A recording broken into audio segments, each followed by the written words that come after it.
not sure what the. I would guess you're right that he is going to be running on that version, but I have not seen a run from him yet, so I'm not entirely positive. The GBA version is actually considered a completely different game. It's not compared to the rest of the other versions.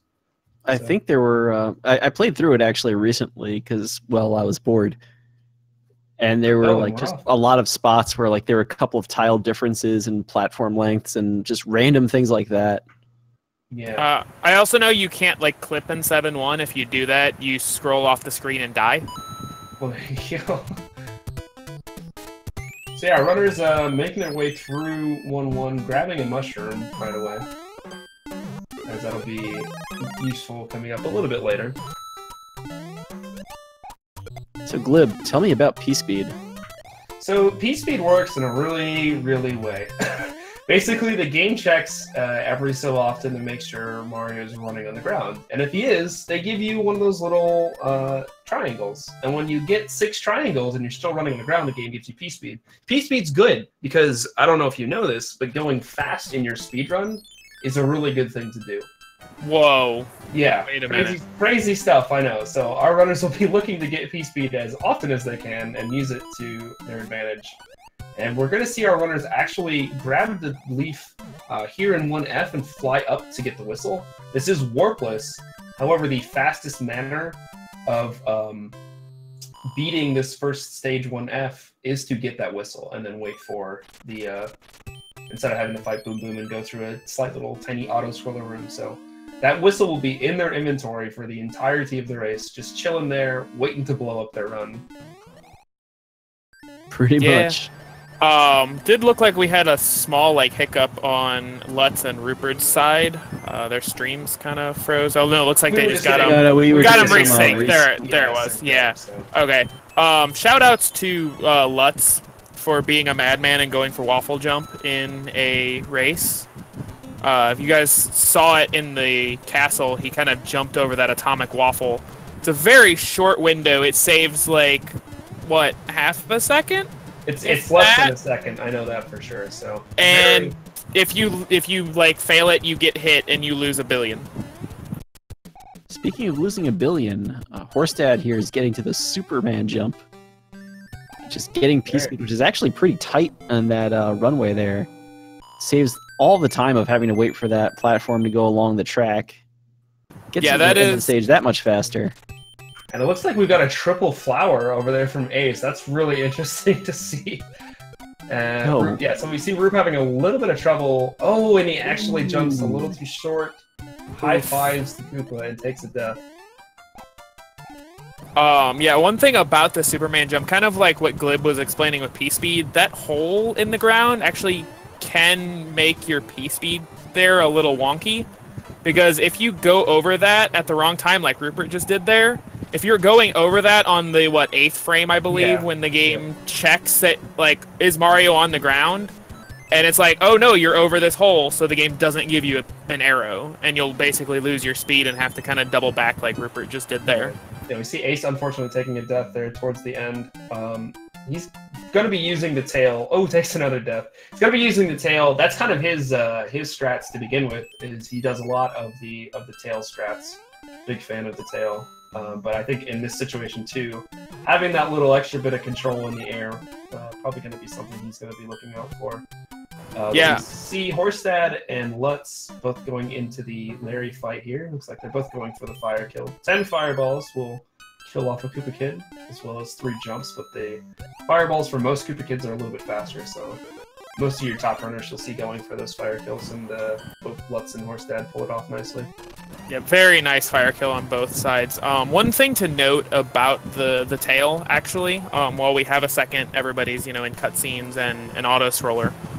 The tail is, as Glib mentioned, the slowest way to actually move. Not only does Mario lose speed every time he jumps, when you do have P-Speed in a tail, if you jump in the air, the game sets an internal timer. And after that timer runs out, no matter where you're at, if you're in the air, on the ground, over a pit, the game doesn't care. You lose P-Speed and fall. So you'll see that coming up a little bit later in one of the levels in World 6, where we actually push that that timer of how long we can keep P-Speed with a tail to its absolute limit. So yeah, keep an eye out for that. Yeah, and that's if you guys were watching on 1.5, all of our runners took a hit immediately upon entering the stage. That's to get rid of that tail. They had, unless we're about to fly or are flying right now, they will be looking to do void tails at all times.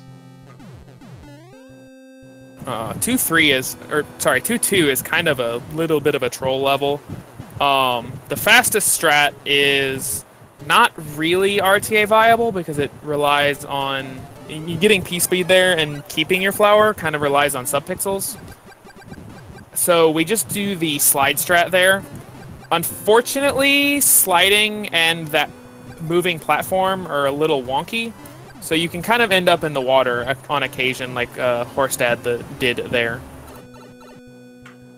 Leave a question in the chat. What is tournament rules for accidentally using your flute? Normal rules dictate that if you use your flute, what you do is you reset your console really quick, and then you can warp back to the last world you were on. So, like, let's say you accidentally used your flute in World 4, you can reset and whistle to World 4 and basically start anew. So your run isn't completely dead, but it is a major, major time loss. I think we might be slightly adjusting a couple of the worlds. I'm not sure if we actually did that or not, because there's a couple worlds where you can actually whistle and re-enter that same world you were just in. I think we might be... I don't know if we've officially allowed that or not, but for the most part, if you do whistle, your run's not completely dead, but it is a pretty significant deficit. Especially considering, you know, you would warp back, so you would also lose all of the inventory items that you had attained up until that point. So any clouds or hammers that you would use to skip levels will no longer be there. So on top of, you know, having to go back and getting the 2 or 3 warp whistles, whatever you would need to, probably need 2 at most, to, you know, get back to where you were, you're going to be doing a lot more stages later in the game that you really don't want to be doing. We see Lutz took a different path to get over to 2.3. That hammer bro there that he kind of walked by actually has a music box, which isn't completely useful for our runners. There's another hammer bro, the other one here, has a hammer, which hammers let us skip stages, so very, very useful. This hammer bro, actually, occasionally, you can get him a little early and skip a few stages in World 2. It's pretty rare. Only happens in maybe 2% of runs, so we might not ever see it during this whole tournament, but it is something to watch out for. That's kind of as we mentioned in the pre-show, hammer brother routing is a very, very important part of this category, making sure you're fighting just the right bros that you need to fight to get where you need to go. It looks like Lutz has taken a couple of hits in 2.4 and on the hammer bro. He'll be down to small Mario. Interesting to see where he's going to go to pick his power-ups again. Also worth noting, with that Hammer Brother routing we're talking about, you might have noticed Horsedad went through 2.5, outside Lutz went through 2.4, based purely on the position of that hammer-holding Boomerang Brother. Right.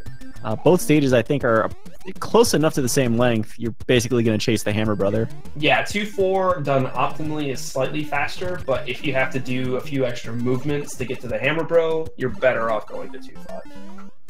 Yeah, keep in mind every extra map movement, I believe, is a little bit less than half a second. So chasing a Hammer Bro all the way around the map can lead to a lot of time loss without even realizing it. Yeah, especially if it, like, you do 2.5 and then the Hammer Brother after the pyramid ends up on the other side of 2.4. You have to just go all the way around. Mm-hmm.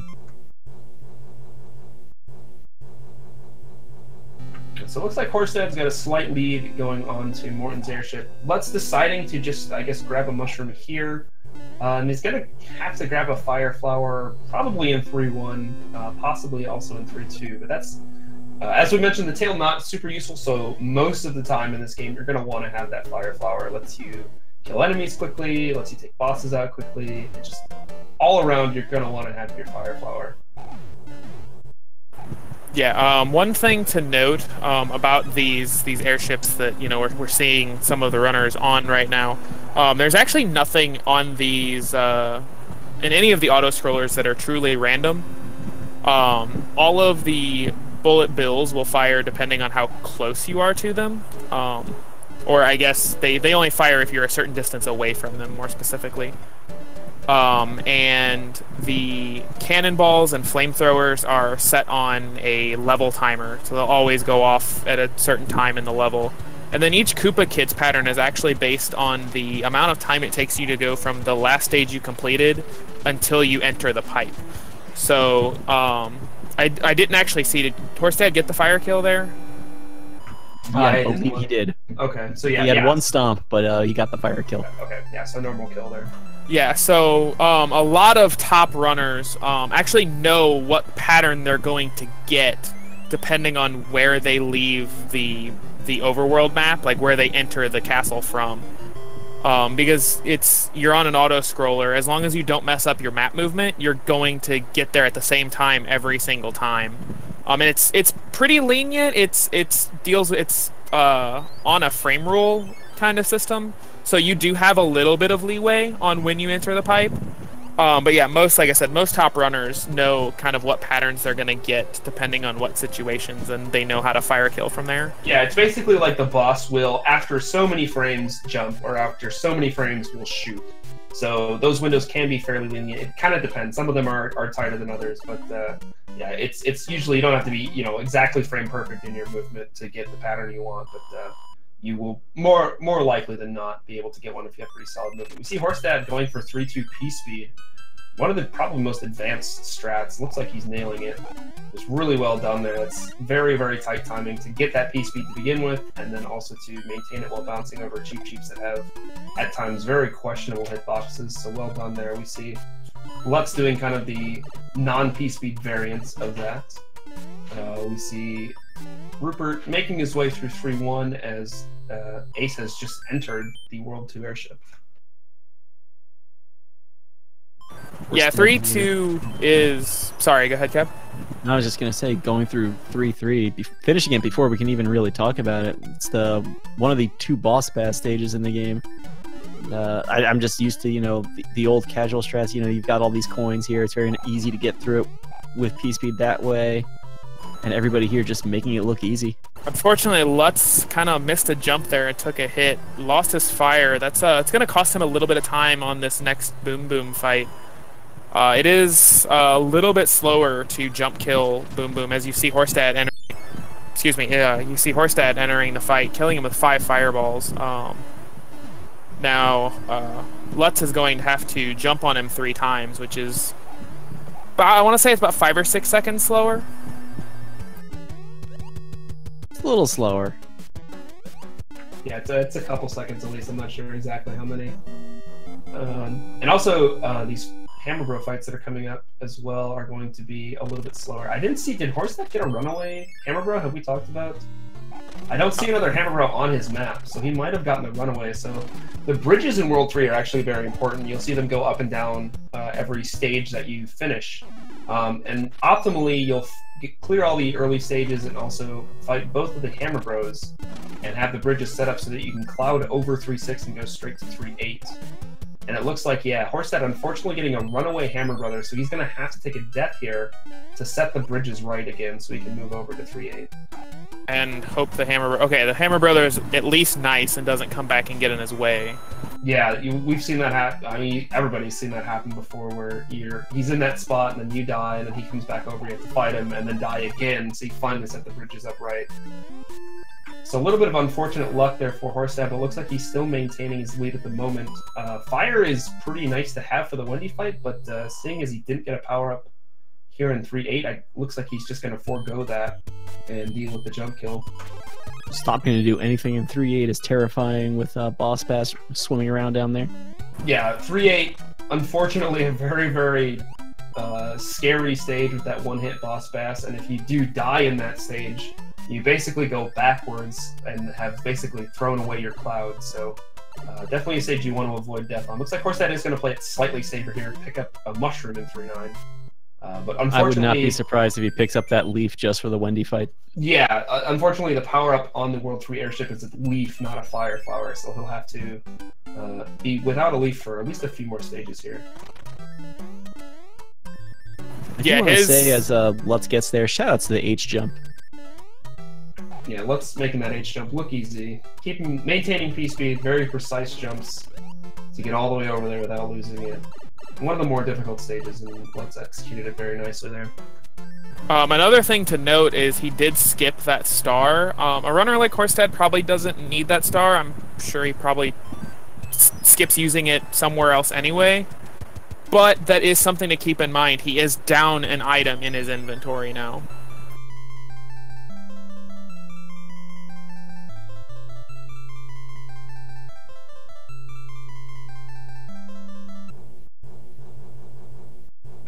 So as we see, Lutz and Horsedad both make their way onto the World 3 airship. Roopert had to take a death there. I don't know exactly what happened to him. I don't know if he took a death in an earlier stage.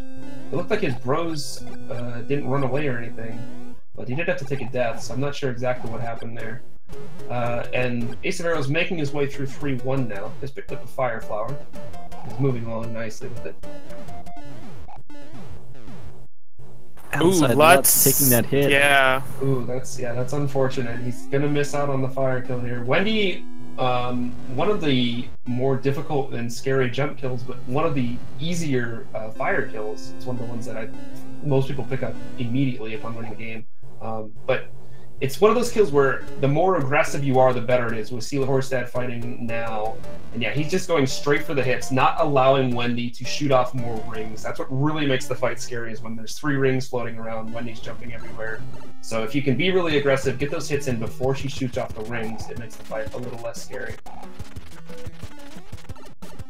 Oh! Questionable hitboxes. Oh, let's get some unfortunate luck with that hitbox. Wendy just jumps straight through him and he takes the death. Oh, that's not good. And now we hope that airship is in a reachable location, and I don't see it on the other side of 3-7. So it's right. Pretty fortunate for Lutz. Still has to play through at least 1.5 long auto scroller. Yeah, World 3, one of the shorter airships, but it's still. And Ace just broke rule number 1. Oh no, sorry, that was 3-3. That's not as bad as we thought. 27. I saw him getting eat by a boss bass and just assumed it was 3-8. I forgot that he's on the dance pad, and movement in general is going to be difficult for him. It is worth noting, we were talking a lot about tail strats and everything else. Horsedad going into that Wendy fight with a tail and just intentionally losing it, not even caring about keeping it specifically so we can continue to utilize P-Speed optimally as World 4 moves along. Yeah, it looked like he actually used it just to kind of jump through her hitbox to land on her head for the last hit. Yep.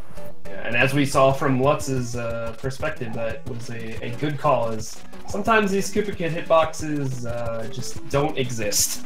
Oh, Mario... hitboxes in Mario 3 exist. We have proof they exist. We just don't know. We just don't know where they are. Like no one knows where they are. So it's like King's Boston or something like that. Really good stage, 4-3. This is a really fun one to watch. A lot of technical movement here. The game kind of challenges you to do every little thing. There's a jump there where you let go of your hit. There's a crouch jump. Oh, Horsedad takes the hit, unfortunately.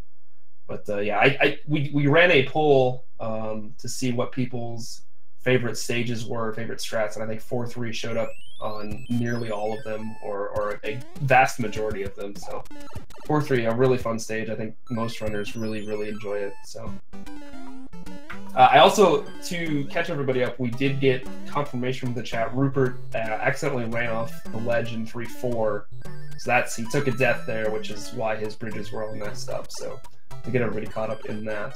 It looks like Ace is making his way through 3-3 now. Dealing... Oh!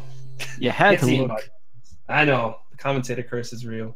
You just hate to see something like that happen. Horsedad actually swimming through 4-4 right now, which is, I think, one of 2 water levels in the run along with 3-1. This one, though, has that Lakitu up there, lobbing spiny eggs down at Mario. Really easy and really dangerous, especially with small Mario when you get to the end of that level, because that pipe is near the surface. Bad things can happen. Yeah, that is not a stage you want to be small in. A controversial strat from Ace here, going with the Spade game. He's picking up some extra power-ups. If I was on the dance pad, I would take every advantage I could. Controversial strats here. I think there are 8 setups for those decks of cards if you're actually interested in that. You can look them up later. Probably not something you want to have to do in the tournament, though. Yeah. Lutz taking a hit in 4-3 decides to forego P-Speed in the rest of the stage and just get the Mushroom. All of our runners kind of struggling to keep that Fire Flower. Maybe a little bit of the jitters going on into this showcase race. So about Horsedad strats right now, I think he did 4-5, not 4-6, and I think he's about to skip this bonus room here. Which one's more controversial? I would say the 4-5. I don't know if his bro setup dictated that, or I mean, I guess he wanted the Fire Flower. It might have been both. We'll have to see what bros are left. Yeah, both of the bros are left. He actually put them to sleep. Did he? He put them to sleep. Okay, so in World 4, there are 3 Hammer Bros. The first one that you normally fight has a cloud, so obviously you want that. The second 2, there's one with a P-Wing and one with a star. And then at the beginning of World 5, there's the same setup, one with a P-Wing and one with a star. Most runners will opt to only get one of those P-Wings out of those 4 bros, so either towards the end of World 4 or at the beginning of World 5, you'll see runners use a music box in order to put them to sleep. Looks like, yeah, we see Lutz doing that right now. Say this is definitely to remind myself to ask Horsedad after the race what that the timing on that is, because Horsedad is definitely the kind of player that, like, he doesn't do something like that just for, you know, for no reason. I'm sure that he's probably timed that out. There's probably something, this specific scenario, no fire, etc., that's probably faster. Yeah, Horsedad definitely somebody that will look through alternate strats, see what works out, what's faster for him. I know he's often chatting people up about their thoughts on different strategies. You see Lutz getting P-Speed in 4F2. This is a pretty tricky strat to get. Lutz is executing it really, really well. So very, very nice fort there.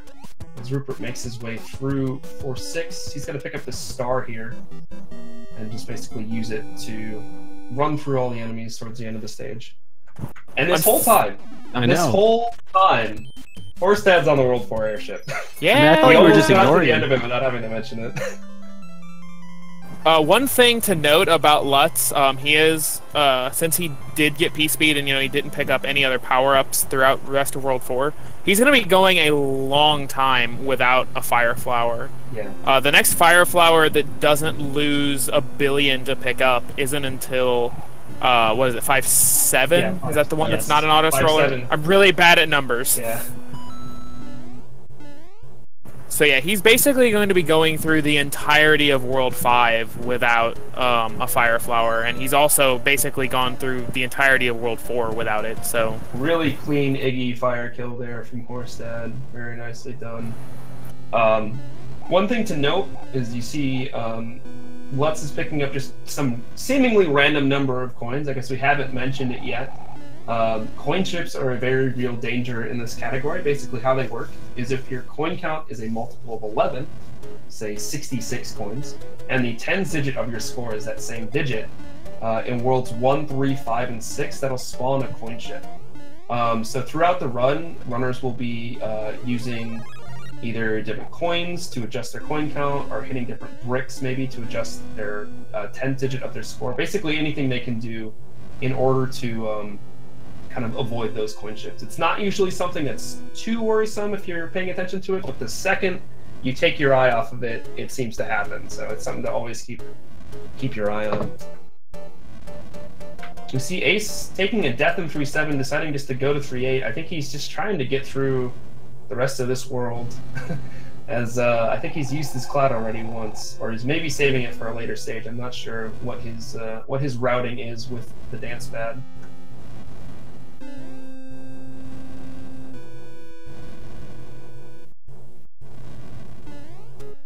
Horsedad getting through that top route of 5-2.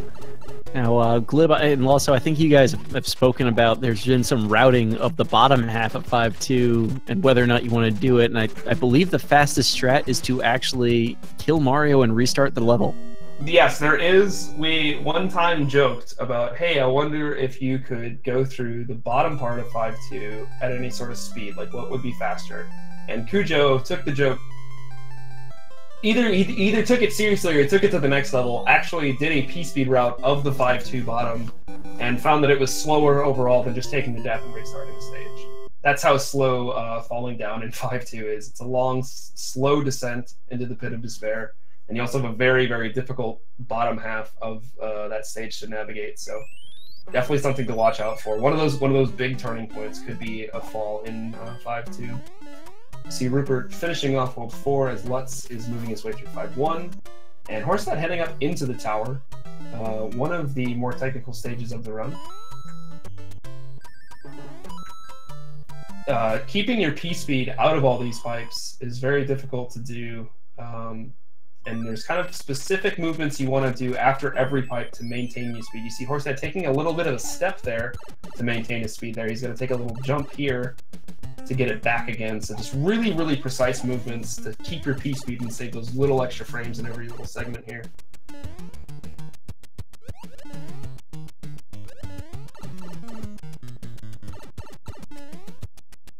Outside Lutz making this wrong turn here to get the fire in 5-2. Yeah, so this could be a safety strat. This Fire Flower is a bit slower to get, and I like that little movement there at the end. That looked very practiced. A little bit slower than just waiting to get the Fire Flower in 5-7, but this could be a total safety strat that will give him fire in the fort to take out the Boom Boom, as well as give him basically access to a few faster strats up here in the clouds. All of these stages in the second half of World 5 are pretty much suspended over air, so any mistake you can make can easily lead to a death instead of just taking a hit. So some very, not the most difficult stages, but very punishing stages towards the back half of World 5. Hello? Hi, you're back. Hey. Yeah, my power just decided it didn't want to be on. Nice. Horsedad actually now in 5-7, the aforementioned stage that is not an auto-scroller but has a Fire Flower in it. Yeah, so there you see kind of that really quick P-speed strat he was able to do. Saves a lot of time. You're not really able to get P-speed if you do have to get that Fire Flower. So it's kind of a decision you have to make whether or not you want to get your Fire Flower a little earlier and have access to those strats, or if you just want to wait and get your Fire Flower in 5-7 itself.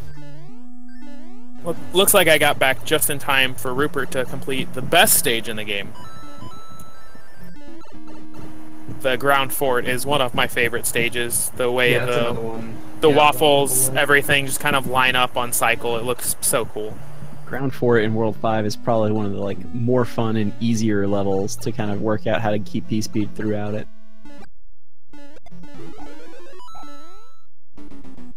Horsedad with a very nice sky fort there. That is not an easy stage.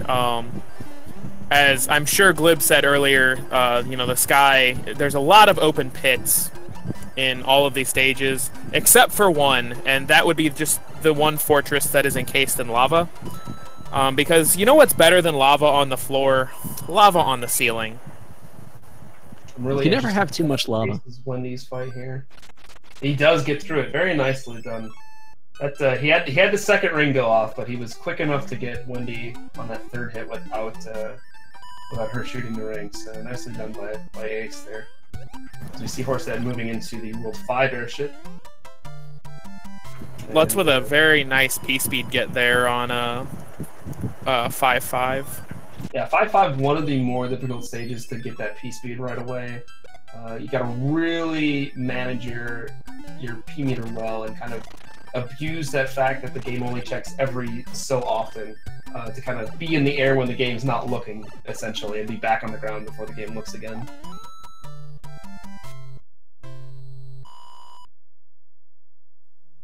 So Horsedad is on that World 5 airship, I believe. This might be a good time to talk about some of the more weird Koopaling physics we get out of Roy and Ludwig in this game.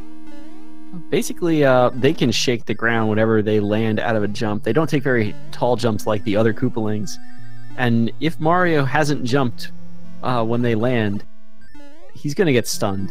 It's really easy if that happens to basically not be able to move and be stun locked into oblivion, and then those airships will just take off, go to the random spots on the map. You don't want to see that happen. It's bad. So not that it's too hard, but something to look out for as Horsedad goes in to fight Roy. Yeah, unfortunately, due to Hammer Bros left on the map, I believe, he wasn't able to get the good fire kill pattern, so he did have to jump kill him. So it's a little bit slower, but not too bad. Out of World 5, with a pretty sizable lead at this point, actually. I didn't see where, but Lutz took 2 hits. He missed the jump in 5-8 and died, actually. Ooh. I'm told it's impossible to get through that stage. Yeah, according to Nintendo Power, impossible to get through that stage without taking a hit, although we might see Roopert do just that right now. Yeah, it's also impossible to make it through the stage unless you get the power-up at the beginning. Yeah. Nintendo Power also said that. You have to get that power-up. Gotta remember that. So we see Horsedad taking that first pipe in World 6 and using one of his hammers to basically break the lock, or break the brick, and move straight to that first hammer bro, who feels pretty bad about him losing his hammer, so he gives him another one. So that basically skips 6-1 and either 6-2 or 6-3 and lets you go straight to the fortress.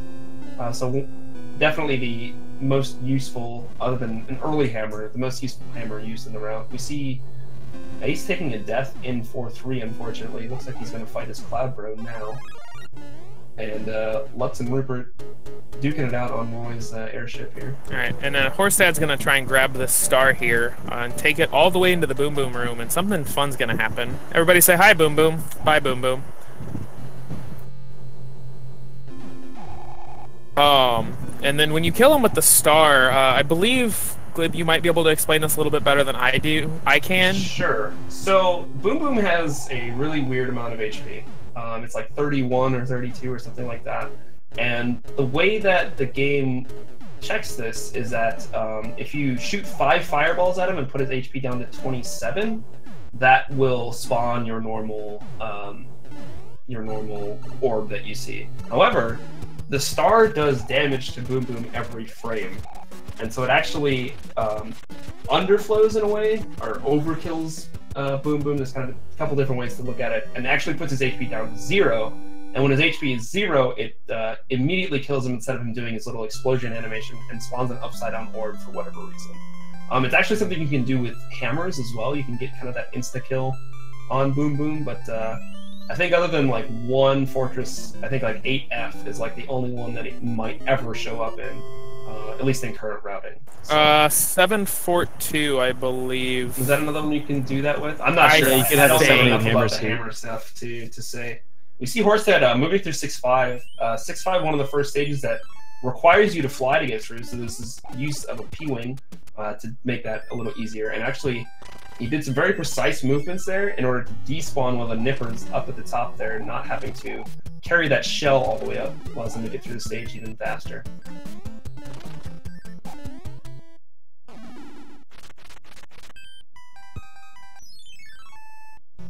So Horsedad picking up the Cloud. He wants to avoid this other Hammer Bro, which is a star. And oh, gets some bad movement there. Nothing he can do about that. He wants to go to that spot to use his last hammer. So he's going to unfortunately get that extra star. He was missing a star from earlier, so this kind of evens his route out if he was kind of hoping on that star. So maybe not the worst thing in the world for him. Also worth noting here, these runners, top of their game here, are going to be skipping that Toad House in the middle of the map just above 6-5.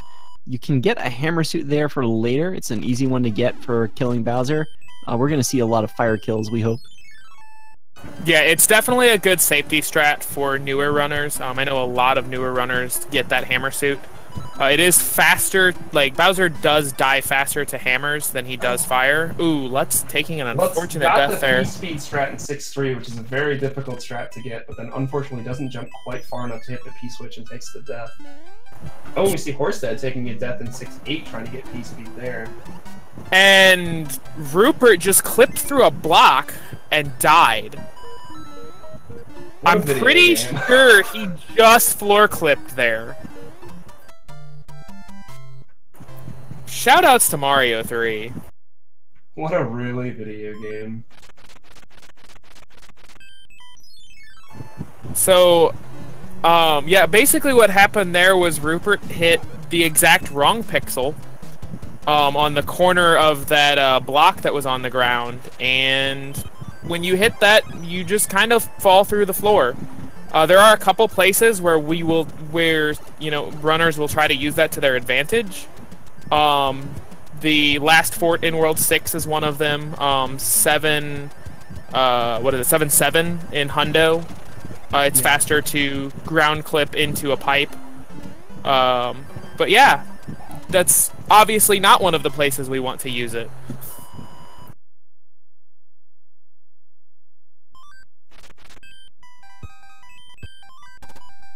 Looks like Lutz was able to get the Starbro skip. Oh no, Rupert. Hammer Bros, please, dude. You're still going. The parade. All right, so what's happening here is Hammer Brothers can never end on top of each other. So if they land on top of each other and they both keep deciding to go to the same space, they'll keep going. Like, they could theoretically go forever. Yeah, and in that particular spot, there's only a couple. You saw them walk over to the left, and when they did that, there was no option for them to go anywhere where they would have split up. So they were just going to walk all the way down and all the way back. Because Hammer Bros will never turn back to the same space they were just on either. They'll always try to go to a new space, even when they're connected like that. So Rupert having to deal with just some really nasty luck. There's nothing you can do about it. It just happens randomly, and it sucks. And you have to move on with it. Yeah, and they'll also never go over a completed stage, or I believe an end spade, or a matching game. The slot games, yeah, they won't go over those either. So their options can be limited at times, and sometimes that does not pay off very well for you.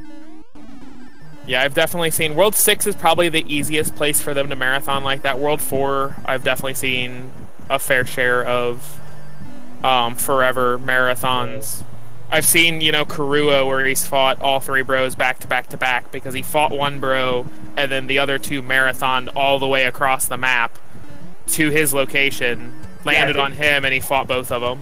I think that just happened to Roof recently too, where he had that same situation. Yeah, I would say World 6 probably the most common one where they'll get together. But the really awful culprit sometimes is World 2. Those bros don't connect too often, but when they do, it's very hard for them to separate. And I've seen just massive marathons there as well. Yeah, so see Horsedad cleaning up the Lemmy fight nice and easy. I didn't see any shakes, so I'm not sure how blessed how #blessed his run is going to be. I think the real question is how many attempts at the clip. That's true. I give him 2. Comes up here in 7-1. Cab, you want to go ahead and explain this? So basically, there's a few ways that Or he'll just casually walk up and get mac and cheese. So there's a duck clip, there's a not ducking clip, but basically you want to slam Mario's skull into the corner of that block there, and if you're lucky, the game decides to just push you through the wall like Horsedad just did. That was first try, and that was beautiful. There's a few other spots, 7-9 notably, you're going to see, you might see a lot of duck clips. Oglip, I'm going to be honest, I've never been able to duck clip. It's up to you to explain how that exactly works, but you basically land on sub-pixels and go through walls. Yeah, without P-Speed, a clip like that is actually sub-pixel dependent, so to get really technical. Mario's position isn't quite exactly how you see it. You can see what pixel he's on, but there's also sub-pixels, which makes movement a little smoother, so you can't really tell what exact sub-pixel you're on. And doing that clip without P-Speed, you are dependent on that sub-pixel, so there is a little bit of luck involved for a human. So getting it first try requires perfect execution as well as a little bit of luck. So very nicely done there by Horsedad. You see Ace cleaning up the Iggy fight as Lutz cleans up the Lemmy fight. And we've got Rupert not too far behind Lutz on the World 6 airship here.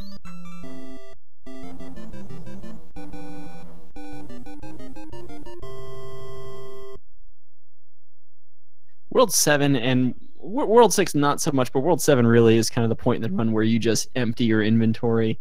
you're skipping like you're skipping 7-4. You're probably skipping 7-9 or the second fortress, and you're using a lot of P-wings, including here in the first fortress.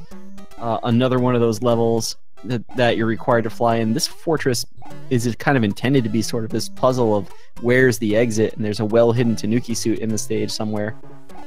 But once you know it, pretty free level. Yeah, and you'll also notice that, there's only 200 in-game seconds on the clock in that stage as well. So that's kind of another added, challenge as from a casual perspective. Because normally it's what, 400 is the normal start? I think most are 300 or 400. 300, yeah. You see Lutz having some trouble with the clip, but does eventually get it. Meanwhile, Horsedad flying over top of 7-6, one of 2 stages he can just use a P-wing and fly all the way over and not have to worry about. If you forget that P-wing, you can clip through 7-6 like 7-1, but it's quite a bit trickier to do that. Yeah, it's a little harder to build speed. Basically, with clips, you want to have as much speed as you possibly can, and 7-6, that little area to get speed is a little more difficult than 7-1, so most runners will just, and it's actually slightly slower to do the clip versus using the P-wing, so most runners you will see will just P-wing over top of it. Roopert with a very nice second try 7-1. Very nice. I also want to kind of point out 7-2. Horsedad and Lutz both had very nice 7-2s, and so does Roopert here. 7-2 is a stage that you can just bleed a billion in. That big gap that they jumped over, there are white note blocks hidden above it, and you're supposed to go underwater, pop up, and make all of them appear and to get across that. But with some very interestingly built P-speed, you can actually get over that gap and skip that whole section. And Horsedad on to 7-4-2. If don't die in 3-8 is rule number 1 of Warpless, don't die in 7-4-2 is rule number 2. Because you see he did use his cloud to skip 7-9. And while it's not a very difficult stage to complete, it is very daunting, and most of the time one slip up will result in falling in lava, which is just an immediate death.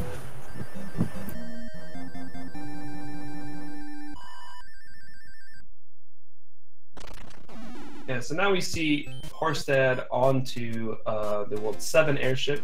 This is actually the longest. Somehow longer than World 4.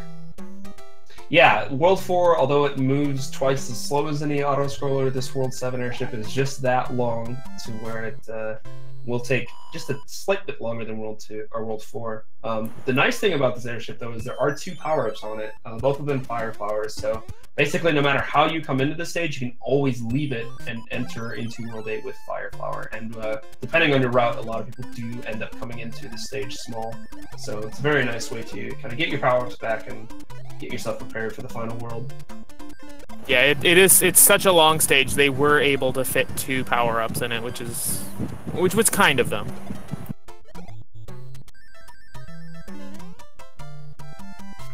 So we see Lutz finishing 7-8 with a tail. I'm guessing he's going to cloud over 7-9 and just use that tail to take an early damage boost right away in the fort. That's kind of the normal strat here. It looks like he's also got a star available to him, so I'm curious to see what he's going to do here. He might actually take a later damage boost with this tail. There it is. Very nice strat. Yeah, that's interesting. I've never actually seen that specific strat. Yeah, I've seen a couple of people use it here and there, but it's pretty uncommon. But very, very nicely done there by Lutz. As you mentioned, this is a very perilous stage, to be able to just execute a slightly different strat out of nowhere. Very nicely done. I think that looked a little bit faster than the normal strat of getting the star down in the block, as we see Roopert doing that strat right now. So it's been asked in chat. This is Warpless. They are still allowed to skip stages. What Warpless means is we're not allowed to use the warp whistles to skip entire worlds, and wrong warps like in 7-1 to go straight to the princess's room. Right, everything else is allowed, so cloud usage, hammer usage, all that stuff to skip past stages is on the table.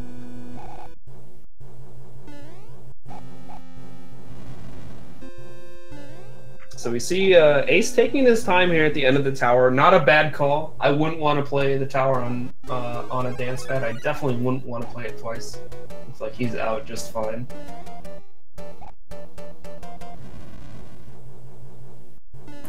Horsedad into the most exciting part of the run. I hope you guys like auto-scrollers and RNG, because boy howdy, we got a special for you today. Tell me more. So the first two levels in World 8 are both long auto-scrollers, and then coming up after this, we're going to have to ask Mr. Cab to step away from the broadcast while our runners go across the hands.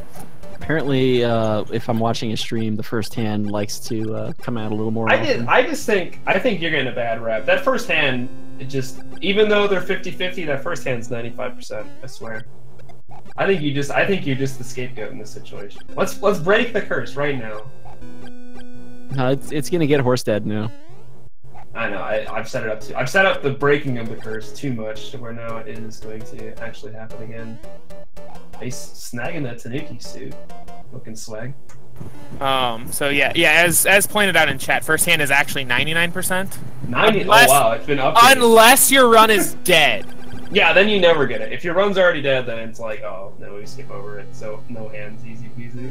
But yeah, as we're kind of like memeing about this, there are 3 optional stages coming up after these 2 auto scrollers that Horsedad is on.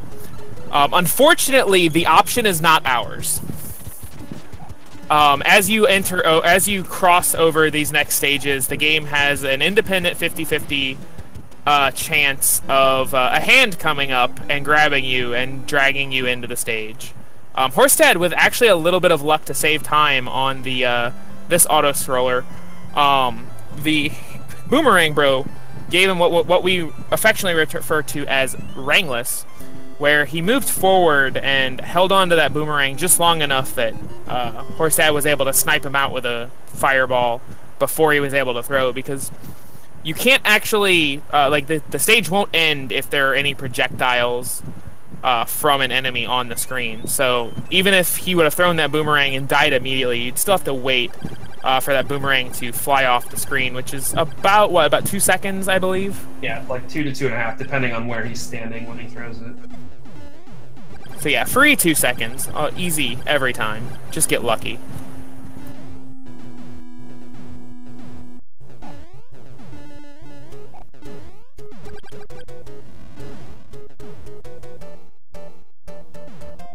So now I guess our most exciting action right now is AceOfArrows over on 5-8. He's got a tail here. I think will probably come in handy in this stage. I'm curious to see how the Lakitu is going to react. Normally when you have P-Speed in a stage with the Lakitu really isn't going to do anything for you, but Ace looks like he knows what he's doing here. Taking it nice and easy. Stomps the Lakitu to display dominance, and he's out of the stage.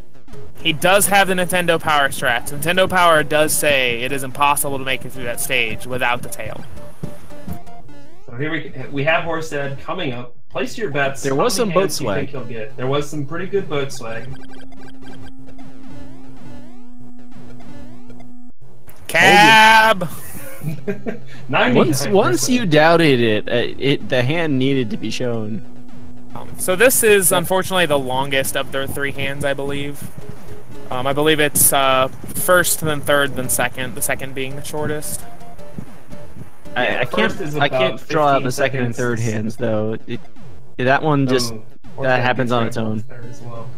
Yeah, the third hand does have a fire flower, so obviously he has one already, so he doesn't need to pick it up. But if you do need a fire flower and you get grabbed by it, it's a kind of a silver lining, I guess. You'd still rather not get grabbed by it, obviously, yeah. But now Horsedad moving on to the Air Force, which is the fastest moving auto scroller in the game, and one that is actually pretty tricky. It's a lot easier if you do have like a fire flower or a tail available to you to kill off these rocky wrenches before they can start causing havoc. But it's one that you got to keep your wits about you. Every top runner has had a death on Air Force during good runs, so it's of all the auto scrollers, this is definitely the least free one out there. For sure, and if you do look to your bottom right, you will see where Karua died in the 2017 SGDQ 2D Mario Relay. Yeah, right there. That's where he missed the jump. One other thing worth noting about the Air Force level, if you're kind of nervous about this level, maybe you killed some extra Hammer Brothers, you come in here with an extra P-Wing. There's something weird going on here where I think the position of those kind of airships is mirrored, like screen wrapped up a level. And if you're trying to just kind of stay low, not all the way up, it's very easy to get crushed off screen on that stage. Yeah, I've seen plenty of people come into the stage, use a P-Wing, and actually die just to weird stuff because this game is a very video game. It's very programmed. I actually, when I first started, I'll get to that after this 8-1. That is, unfortunate. That was spicy, all right? Whoa! Save! The cayenne pepper. Calculated. Wasn't scared. But yeah, as I was saying, as Lutz gets the second hand, I actually have a highlight of me, like, I don't even think I was like sub 60 at that point. I was still using a P-Wing because I was, bad and scared of that stage. We're bad? I just wanna... That's fair. That's fair. I was worse. Okay. I'll allow it. And yeah, I was just like mashing A to fly as high as I could, and I think I like screen wrapped and like hit the death plane on the bottom of the screen. Ooh, and yeah, that's just pure, like, that's just bad luck, I believe. I'm not sure exactly. The sun kind of reacts based on where you land in a way. He got held up if you move the same way, yeah. And actually, so he's going to try this strat again where he actually maintains his speed and uses his iframes there to speed through that hill climb. And he was unable to do that, so he was really at the mercy of the sun at that point. So he does get to it the second time. And he does have another tail. So the one benefit of him getting two hands is that this isn't going to cost him a ton of time. You do want to have fire coming out of this final fortress because the Bowser fire kill saves a lot of time versus having to wait for him to jump kill himself. So, and this is your last opportunity for a fire flower. So, very important you leave this stage with one. Yeah, there is one more fire flower a little bit later in the stage, although you don't want to have to grab it because it does cost you a good chunk of time because you'll have to wait for another one of these P-switch cycles to count down. And right now, Horsedad's going to try and be getting the one cycle here, and he makes it. For everyone keeping score at home, I believe Horsedad had two hands, Roopert had two hands, Lutz had one hand.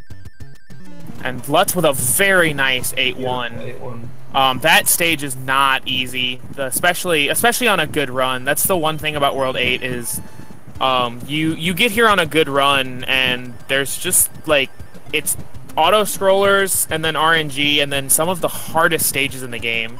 So, trying to keep your composure as you go through these stages late in the run in a race, or even just on good pace, is not easy to do. It seems that Horsedad is not a firm believer. Unfortunately. So this auto-scroller is very easy. It's the absolute easiest stage in the game. All you have to do is hold right, mash the B button if you have Fire Flower, and jump when it looks like you need to jump. That's all you have to do. You don't have to do anything else. It's a completely free stage. And every time I see a good runner lose their run on this stage, I get very upset that they're not following the world-famous, patented, Oglib Super Tank strat TM. Don't let Karua tell you that he came up with it first. My strat's different, I promise. But yeah, this is the last auto scroll of the Super Tanks, and it's completely free. It is important to mash B throughout that Super Tank strat, just to make sure that you're picking up and throwing the bombs off screen. Roopert! Oh, Roopert short on the bounce there and takes a death in 8-2. I don't know if he's... Okay, he is using his tail here now. Alright, and Horsedad into Bowser's Castle. Not going for the clip there at the bottom. Saves, I believe it saves, what, 2 seconds and loses 6? Saves 1.5 if you get it, loses 2.5 if you don't. That's what it is, okay. Oh, Roopert takes another death in 8-2. Now for actually probably one of the hardest rooms in the game. Keeping P-Speed through that door and making some of these jumps is both terrifying over lava and incredibly difficult to do. And now he's going to try and hit Bowser with, I believe, 35 fireballs? Yep. That's an early jump. Is he going to be able to mash? Yep, he has enough. Fun fact, Bowser's hitbox is still active even though he's dead and falling to the ground. A fact that I always like to show off in my runs. Half second lost for animation is worth it. Looks like Horsedad is our winner. Is done first. Speed Racing TV has him with a 54-20. So GG's to Horsedad. And we should see Ibubba right behind him. Yeah, off stream we've got stream. Ibubba with a 55. Want to call it the second place finish. It's a very good run from him as well. Lutz getting the castle clip. Saving that 1.5 seconds. There's actually 4 clips that you can do in this, at least in this section. There's a couple more you can do in other rooms. Only 2 of them save time. There is one that, right before that door leading to the room that Lutz is in, you can actually clip straight into Bowser's room, but it's such a long clip that it actually loses time. Lutz with a very nice Bowser kill there, really good mashing. Yeah, very nice. One thing to note about the Bowser kill itself, it's very rare, but it is possible that Bowser just option selects you, and basically as he's landing is going to throw a fireball, so you can't really move out of the way in time. So Speed Racing TV has outside Lutz with a 55-40. Good enough for 3rd place. Rupert making his way through the last auto-scroller here, and then he'll be on to Bowser's. AceOfArrows, meanwhile, making his way through 6F2. Still rocking that D-pad.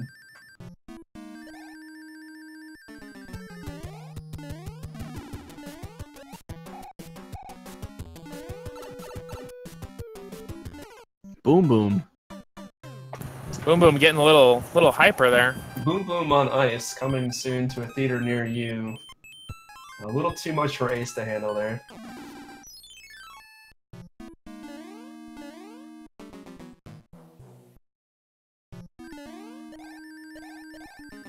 Ooh, that's unfortunate for. Very nice recovery from Rupert. Those Koopa statues just fire lasers indefinitely if you're in the wrong spot. So being able to get through there with your fire is quite an accomplishment. And shout-outs to the clip that everyone did as a kid. It's in the Nintendo Power Strategy Guide. Everyone should do that clip if you can.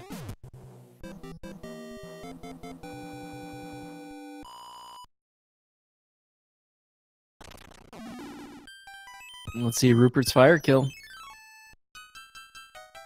Looks like he's standing in a good spot there. You want Mario's toe to just be hanging off just a little bit. Oh, he's facing the wrong way to start, but a pretty late jump by Bowser lets him get that fire kill nice and easy. Yeah, that was a very friendly pattern from Bowser. I'd be happy with that in any of my runs. Yeah, for sure. Did you kind of talk about Bowser's hitbox? I don't... Yeah, actually we haven't. Bowser's hitbox actually only exists in his head. So you can actually just crouch on the ground, and if Bowser's jumping at you, he'll actually just land, and you can just chill there, and he won't do anything. It's a strat that kind of is. It's used as that backup if you don't have the Fire Flower or the Hammer Suit. But that kind of does make that second half of the fire kill a little tricky. As if Bowser starts hopping and you shoot fireballs at the wrong time, it'll just go underneath his hitbox, basically. And since you can only have 2 fireballs on screen at one time, you're kind of down a fireball. So very careful gnashing towards the end of that fight to make sure you don't accidentally shoot a ball off screen. Yeah, and that actually applies to all of the Koopa kids. Nice wraparound kill on Ace. Wow. What a stage. But yeah, that actually applies to all of the Koopa kids, as their hitboxes are just their heads. We didn't really bring that up during the race, but yeah, there are definitely times, especially in something like Wendy, where she's kind of, bouncing around and jumping around, where if you time your fireballs wrong, they'll just go right under her, and she's just gonna keep running right at you, and you're not gonna have a good time.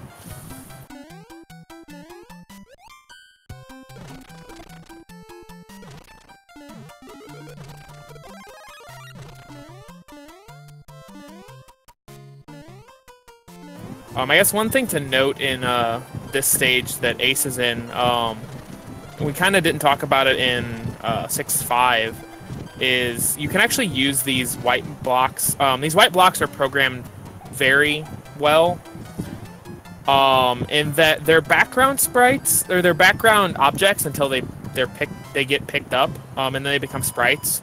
So you can actually use it to despawn enemies, and you'll get random despawns if you're just kind of running through stages with them.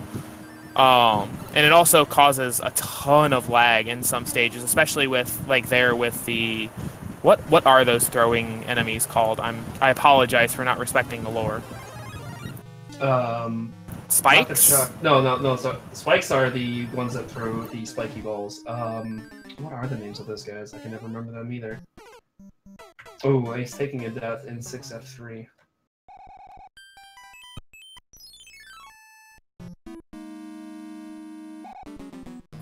And Horsedad kind of going through showing us how to do 6-4 the proper way.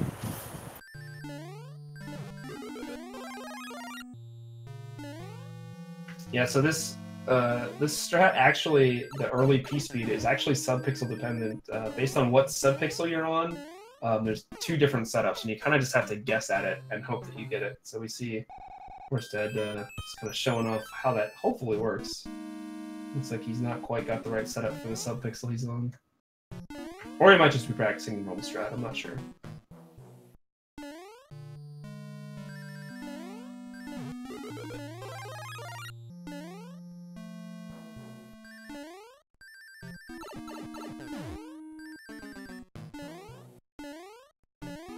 Yeah, it is a good question in the chat. Who else is still in the race? I'm not sure.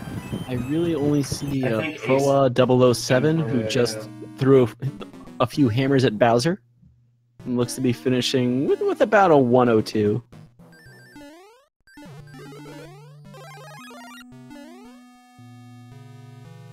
.102.06 according to Speed Racing. Yeah, GG to Pro A.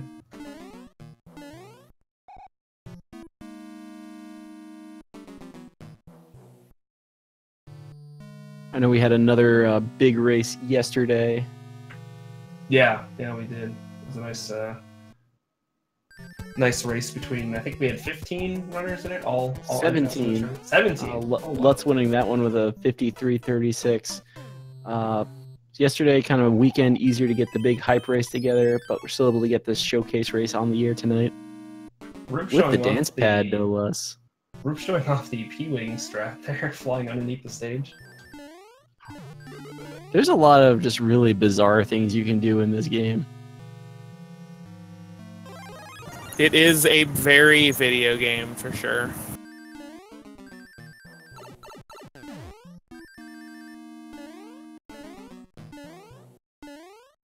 Man, I'm just like thinking about all these stages and going through them without P-speed. I'm so used to going through them with it that like seeing all the stuff that you have to actually deal with when you don't have P-speed is actually very terrifying. Ace is handling it really well, having to do all of this and do it all on a dance pad. So shout-outs to him.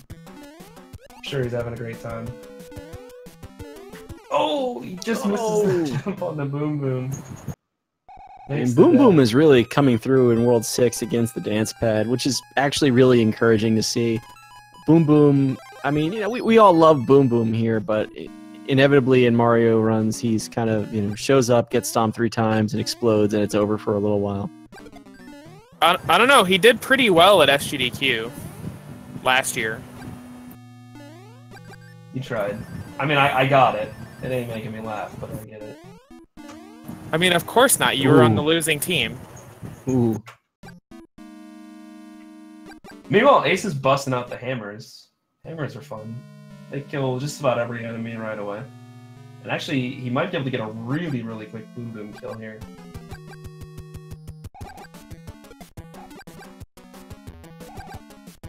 There we go. There, he lines them up, and those hammers do damage very, very quickly onto Boom Booms. They also do damage very quickly onto Bowser, which is why the hammer kill is slightly faster with the hammer compared to fireballs. Yeah, the problem is, you know, picking up the hammer somewhere during the run. Obviously, the Toad House is much slower than just fire killing, because that whole cutscene and everything is a good chunk of time. The only place that you can get a hammer in the run and not lose a whole lot of time, I guess the fastest one to get is what is that, 8 or 7, 8? Yeah, 7, 8. And unfortunately, the problem with that strat is you have to maintain that that hammer for the entire rest of the run. So yeah, there is a route to grab that hammer suit in 7-8 and carry it through the rest of the game.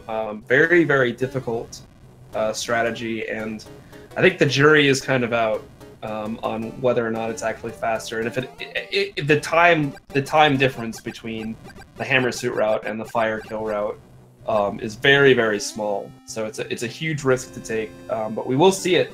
Mitch is a big proponent of that hammer suit. So we'll definitely see that from him throughout the tournament. I think he is our only 7-8 hammer suit user in the tournament. We might see a few other runners, as we mentioned, pick it up in that World 6 Toad House. So. Ace finishing off Lemmy does take some damage or loses his hammer suit, unfortunately, but he is big. I'm curious to see if he's going to go for this. Is he going to go for the 7-1 clip on a dance pad?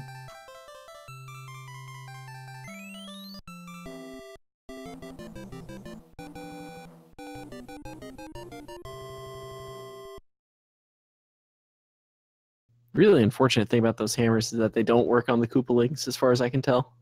Yeah, no, they don't do anything to them. Yeah, it would make it a little bit faster, yeah, to get that hammer suit if you could use it like on Lemmy and or Roy. Looks like Ace is going for it.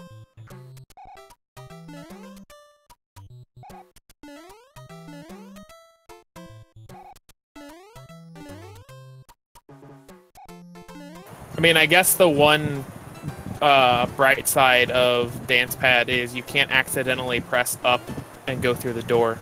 Yeah, we've seen that happen before. I think I've done it a couple times in All-Stars races. I've definitely done it. Went into 7-1. I've had bad controllers that are like, "Hey, you pressed left." Nah, bro, you pressed up. I usually intentionally make sure I'm rolling along the bottom of the D-pad when I do that. Yeah, I definitely got into that habit after a couple lost runs to jump into the wall, and now I'm doing 7-1. 7-1 and 7-6, kind of the two levels you completely skip in World 7. Oh, he gets it. These like really tall vertical levels. Nice job with the clip. No, they're both just a huge pain, really. 7-1 especially has a lot of pipes that you slowly travel through. 7-6 has a lot of arrow lifts that you're kind of jumping on to maneuver around a lot of spikes. Not really fun speed stages. Like, I could see both of those, even if the clip was somehow removed from the game somewhere, there would be levels you probably would P-wing. Yeah. Yeah, I'm curious what his item usage kind of route is here. I don't know what he's got left for items, what he has and hasn't used. He's taken a couple of different routes in some worlds, so definitely might be saving some of those P-Wings or whatnot for different stages.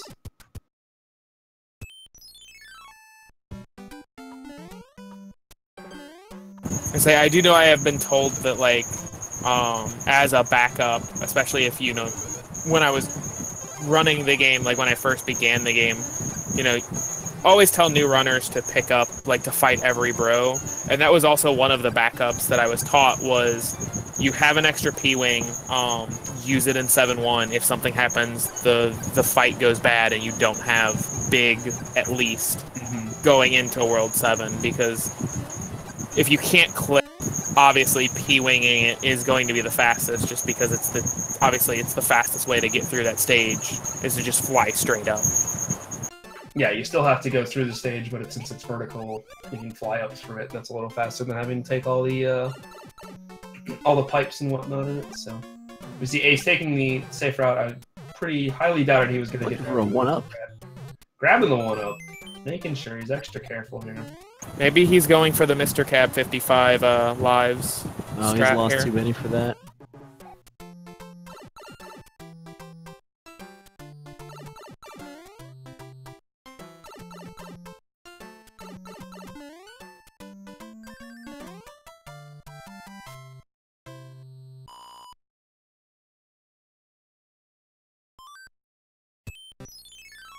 Yeah, I don't believe Ace will be using the dance pad for any of the tournament races.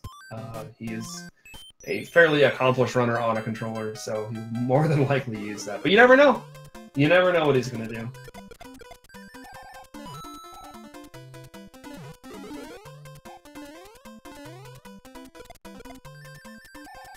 (7-3), along with a couple of other levels in this game, have some blocks that, as long as you're invincible, they will continue to have stars in them. When not using a dance pad, it's definitely faster. You know, maybe you get 1 or 2 of them, but you otherwise continue on. But when you are dance padding, really convenient to have invincibility.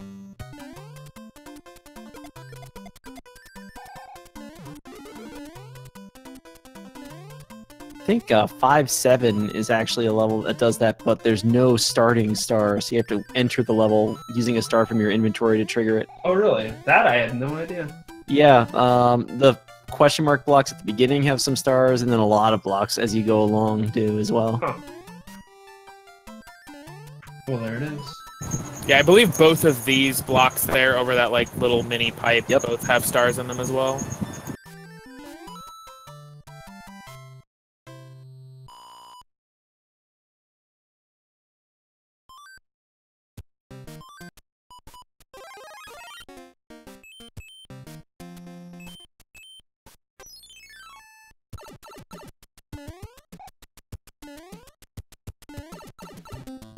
Yeah, nut pipes are hard. Not even on a dance pad. They're just hard. They're just impossible to get up the pipe.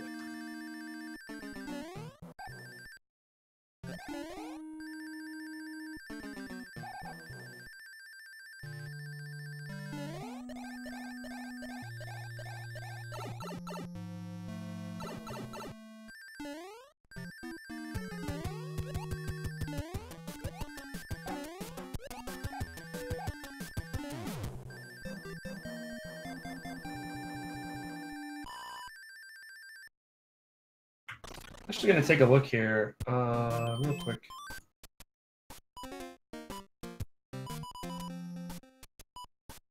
There we go. Let's see how we might only have the 1 race on the schedule so far. We have a few here. Oh gosh, this page looks different. You hate to see something like that happen. Yeah.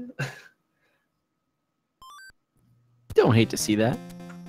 I think he's been getting matching cards a lot through the run just to kind of keep his life total up.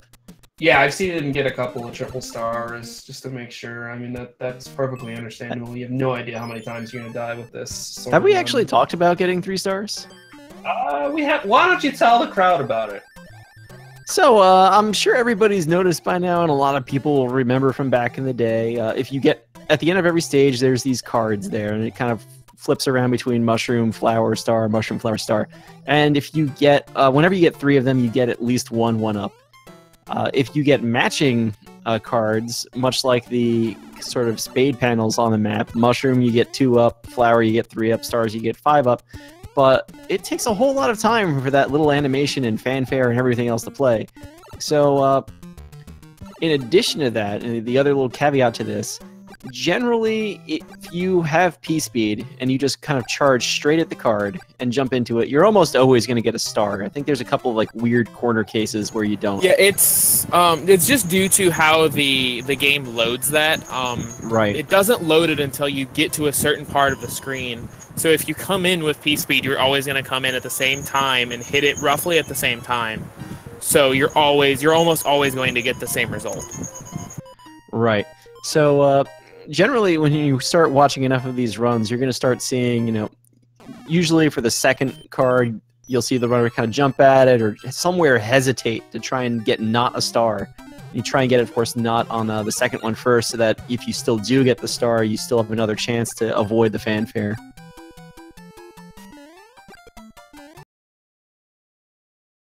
Although really, it's up to you to not get that star at whatever point, or to get it if you need extra lives. Right. Roopert showing off the green fireballs of the Toad houses. Veggie balls.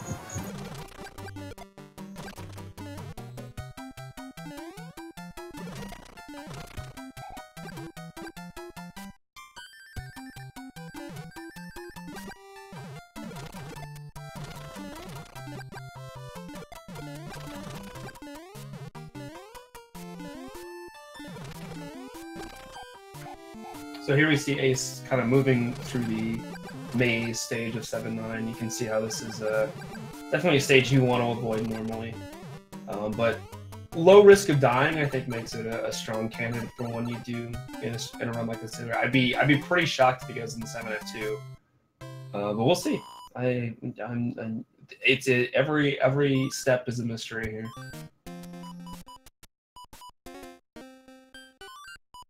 It's the question on the hearts and minds of millions of Americans tonight. Alright, so he does cloud over 7F2, heads into the airship. This airship's actually pretty scary. If he gets through this on the dance pad. Oof. Yeah, this is going to be a tricky one. A lot of big jumps you have to make. So it'll be interesting to see how he makes it through here. And yeah, he's kind of... Those jumps, like, it's a whole tile to land on, but when your movement is not as easy to control as it normally is, landing on just one tile can be pretty tough.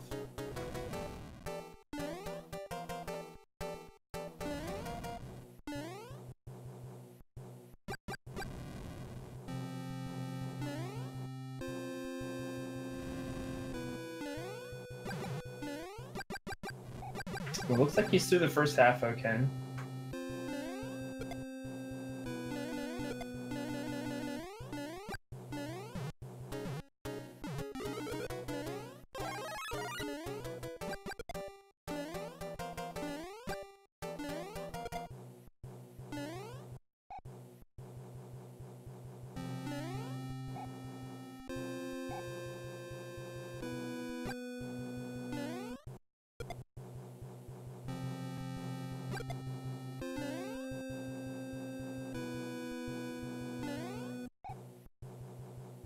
This last section's just...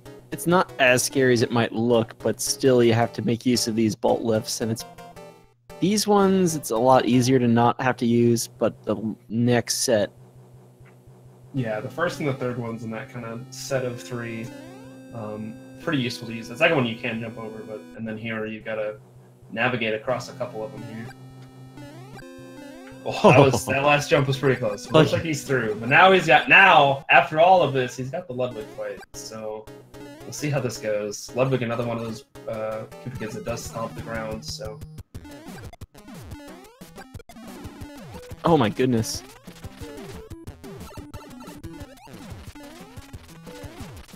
And he's through. Oh man, what a fight.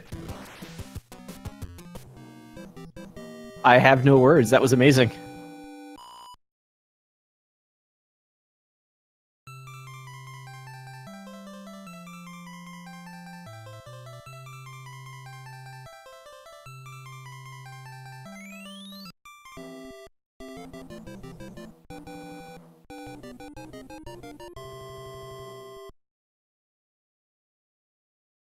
Getting word in the chat, Ace is on PB Pace for Dance Pad %.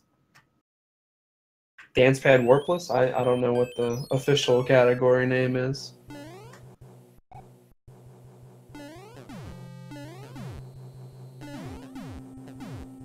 I believe the correct term is beat the game dance pad.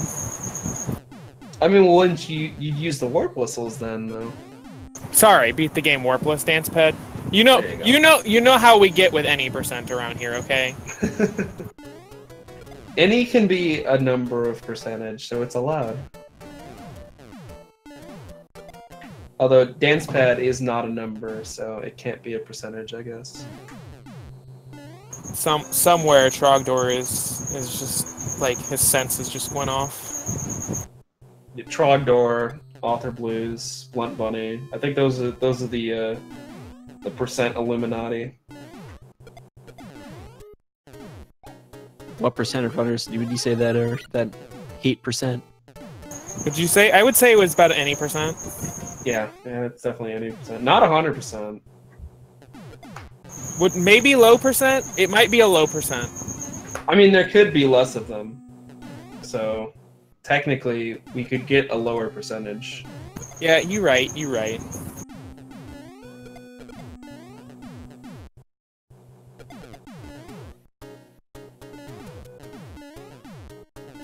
I think for Ace, I will look away and hope that he doesn't get the first hand.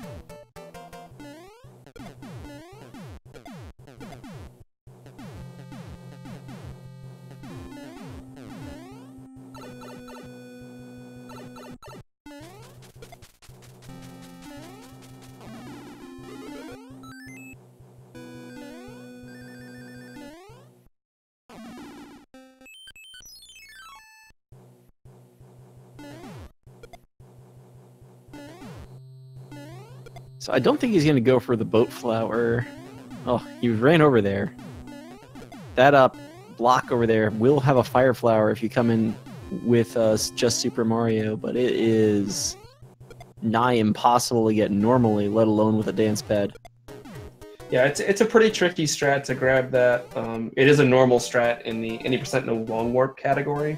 So if you've done a bit of that, you're kind of used to it. But yeah, if you're just kind of, it's not one that you can go, oh, we'll just go pick up this fire flower and move on. Like you have to know what you're doing, know what movements you're going to do in order to pick it up. So more often than not, if you try to kind of casually grab that, you will get hit along the way, and then that flower, if it's even still a flower, will just make you big again, and then you lose it on the way out.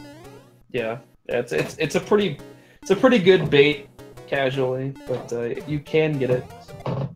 Just got to turn your good on a little bit. Yeah, whoever decided to put a fire flower there is like a master troll.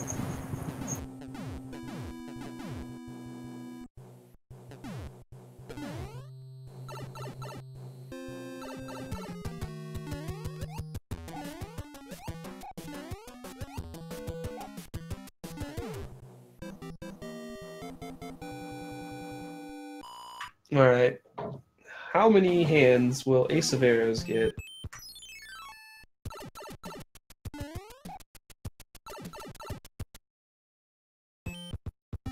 Oh, I forgot. Come on, Cab. Come on.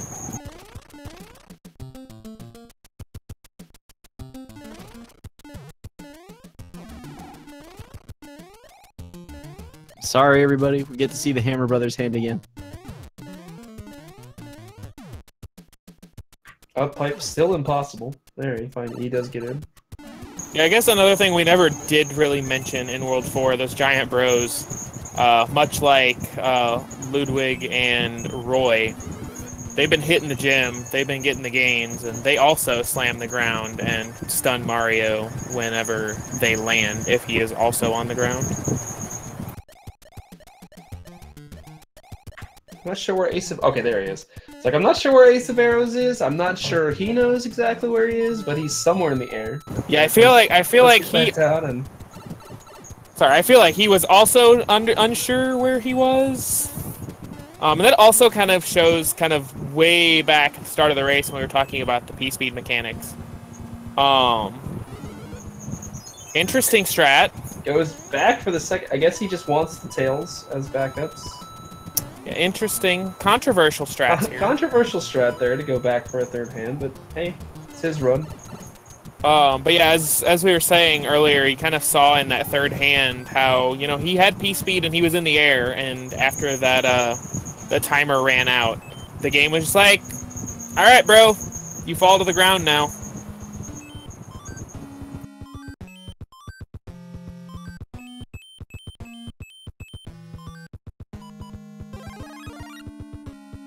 So he's going to use a P-Wing for this fast airship. So I'm expecting to see him continually mash that A button right now, because if you mash, you'll be fine. He's used his hand.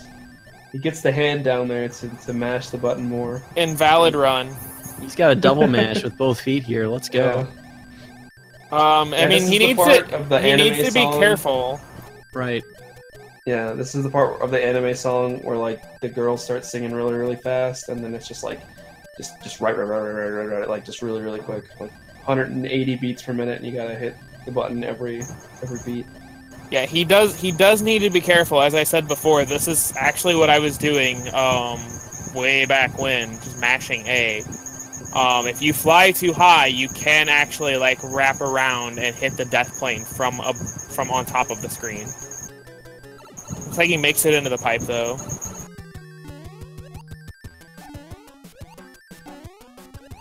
Takes out the boom boom, and he'll be moving on to the stages now.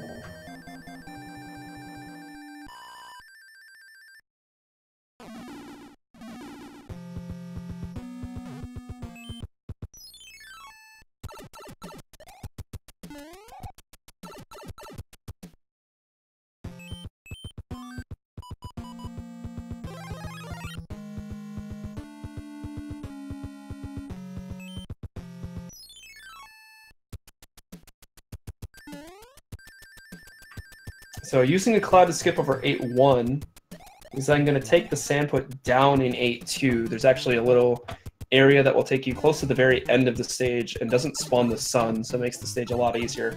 Obviously a bit slower, but in a situation like this, pretty good call.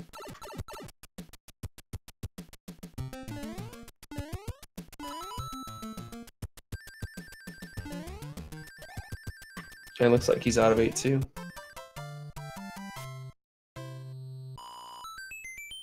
So 8 Fortress, with a lot of the conveyor belts in the lava section, that's going to be a pretty perilous level here. Star in the first room, still the normal strat. Yeah, I think he's just going to try and keep this tail the rest of the game. Yeah, executing a fire kill on a dance pad, I don't see that happening. Listen, I trust Ace's skill, but I just don't see it. So yeah, probably just gonna keep the tail for the safety. Oh, the safety. Yeah, those conveyor belts, though, I mean, if you just miss one step, pretty easy for that to happen. Yeah. But, hey, here's why he got all the hands. He's got backups.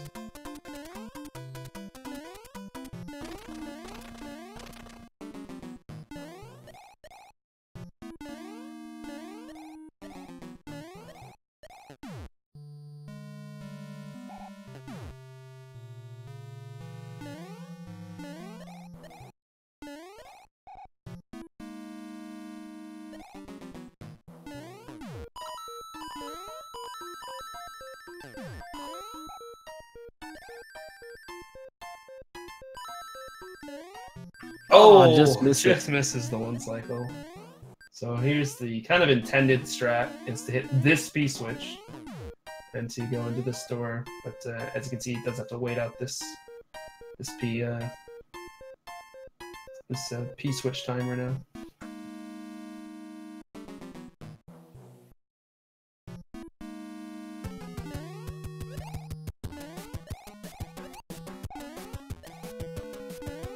Boom, getting a little feisty there, but easy game.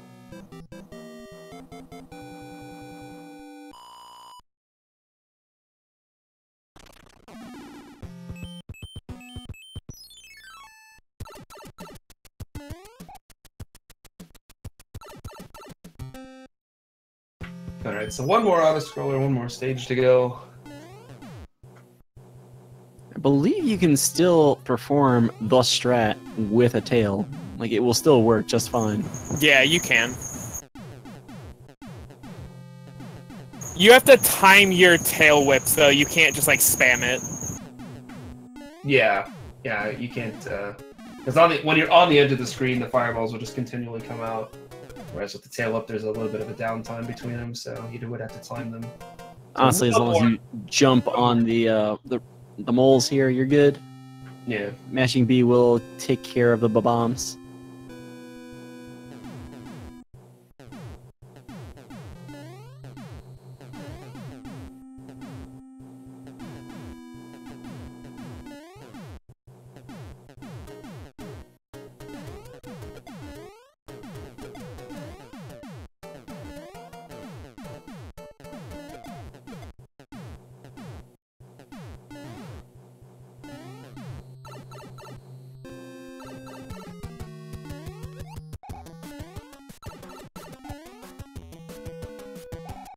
Oh no. Boom Boom's in the air. Oh, and Ace does not get the jump on time.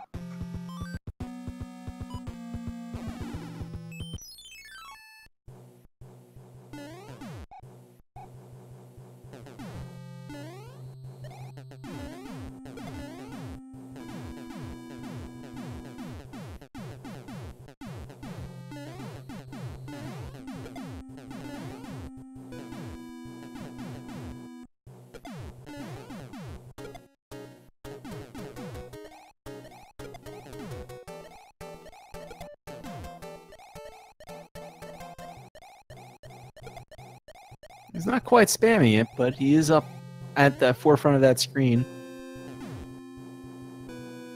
Still uncommon for the very front of the screen to be the safest spot in an auto-scroller. Yeah, that's kind of what my thought, because like a lot of people will go up towards the front for the most part, but then kind of back off a little bit. And so one day I was just like, well, what if you just never back off? What if you just keep going? And found out that, yeah, in this one it works. In all the other auto-scrollers, eventually something will be in the front to punish you for doing that, but not in Super Tanks. They will let you just chill up front for the whole time. Yeah, it works decently well in 3.8 or 3.6 until like halfway through the stage.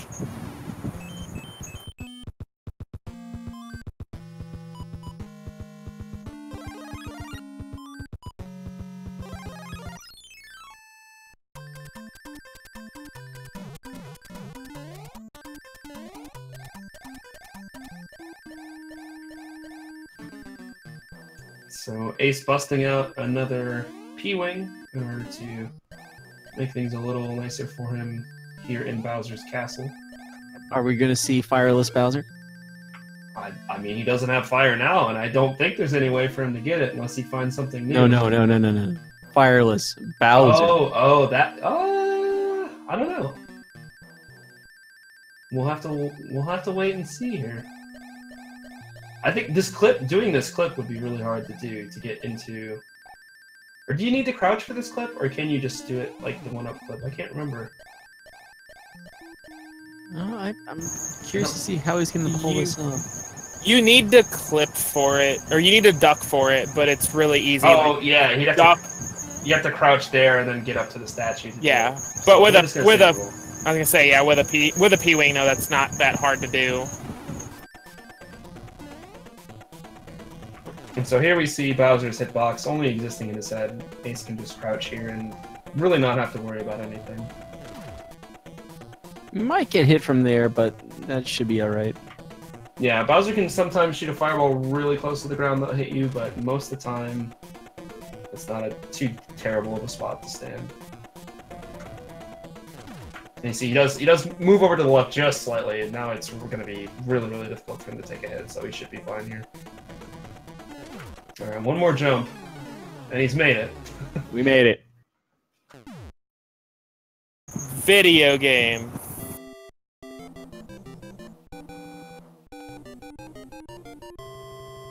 Well done, Ace. GG to AceOfArrows. Speed Racing TV has them at a 1:33.58.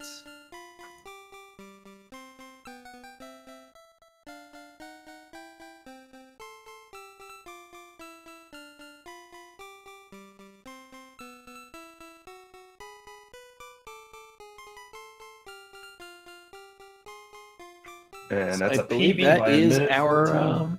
our opening race. Well, showcase race. Yeah, GG's to all the runners. Thanks for everybody for being nice enough to swap over real quick to move on over to speed racing after having a little bit of a kerfuffle at SRO. But looking at our schedule, it looks like we've got a race scheduled for tomorrow, 9 p.m. Eastern. Nice. Those channels will be decided later, but that is a race between Raikou Rider and Stewie Cartman. So that's one of our actually our round 2 matches that'll be going off tomorrow. And then we've got, looks like 3 races on the docket for, what's the day after tomorrow? Thursday? Wednesday? I don't even know what days are anymore. Tomorrow is Tuesday. The day after then is Wednesday. Wednesday. Nice. We did. We read a calendar. So yeah. So we got. Looks like, at least if you're still over here in what are we? The Western Hemisphere. If you're in Europe or further east, it might already be Tuesday. Oh, it looks like it's actually. It looks like we've got 2 races. One got submitted twice here, but 2 races. 2 races submitted on July 11th. So kicking off the tournament in style. We got Buster B and Great White Hope, so one of those round 1 matchups, and then Horsedad, who you saw earlier, and Gameaholic going on as well on Wednesday. So we're moving and grooving right from the start. So this is great.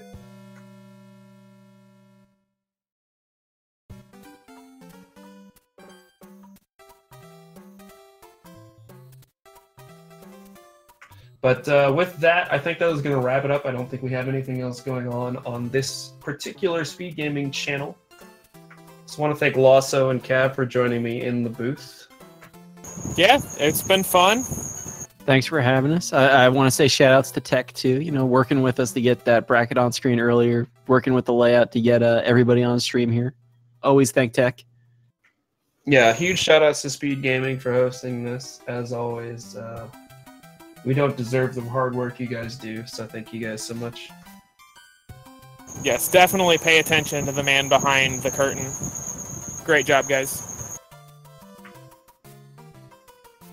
Yeah, that's all I've got. Watch this tournament. It's going to be fun. You're going to see a lot of insane things happen and a lot of amazing recoveries to go with them. So follow these runners, follow the tournament, and follow Speed Gaming.